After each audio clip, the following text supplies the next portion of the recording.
DGFI এর সাবেক মহাপরিচালক শেখ মামুন খালেদকে 5 দিনের রিমান্ডে নেবার আদেশ দিয়েছেন আদালত। জুলাই গণঅভ্যুত্থানের সময় রাজধানীর মিরপুরে ফলপট্টিতে নিহত দেলোয়ার হোসেন হত্যা মামলায় তাকে রিমান্ডে নেবার আদেশ দেওয়া হয় বৃহস্পতিবার। প্রতিরক্ষা গোয়েন্দা মহাপরিদপ্তর ডিজিএফআই এর সাবেক মহাপরিচালক অবসরপ্রাপ্ত লেফটেন্যান্ট জেনারেল শেখ মামুন খালেদকে গ্রেপ্তার করা হয় বুধবার মধ্যরাতের পর। রাজধানীর ডিওএইচএস এলাকার একটি বাসা থেকে গ্রেপ্তার করার পর তাকে নেওয়া হয় ঢাকার গোয়েন্দা পুলিশ কার্যালয়ে। সেখান থেকে বৃহস্পতিবার নেওয়া হয় ঢাকার মেট্রোপলিটন ম্যাজিস্ট্রেট মোহাম্মদ সিদ্দিক আজাদের আদালতে। বিগত 1-11 সরকারের সময় ডিজিএফআই এর ডিরেক্টর এবং পরে 2011 থেকে 2013 সাল পর্যন্ত সংস্থাটির মহাপরিচালকের দায়িত্বে থাকা মামুন খালেদকে গ্রেপ্তার দেখানো হয় 2024 সালের জুলাই গণঅভ্যুত্থানের একটি হত্যা মামলায়।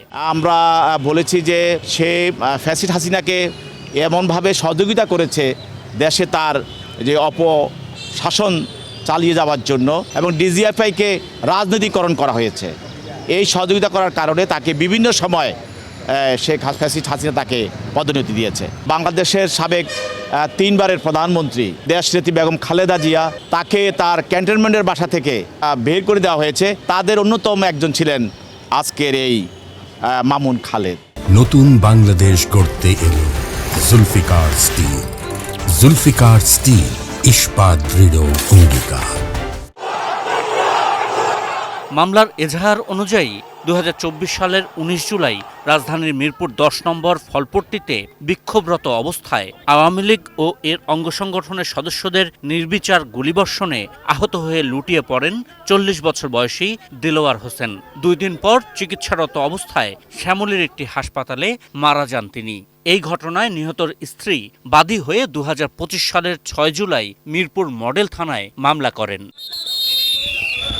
এই মামলায় শেখ মামুন খালেদকে নির্দেশদাতা আসামি হিসেবে আদালতে হাজির করে 7 দিনের রিমান্ড চায় পুলিশ।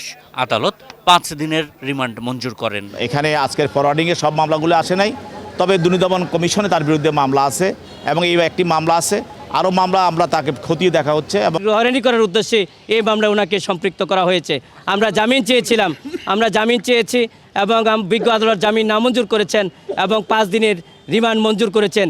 এতে আমি মনে করি আইনের শাসন প্রতিষ্ঠিত হয়নি, আমরা ন্যায় বিচার হতে বঞ্চিত হয়েছি। আশিকুর রহমান অপু, এটি নিউজ, ঢাকা।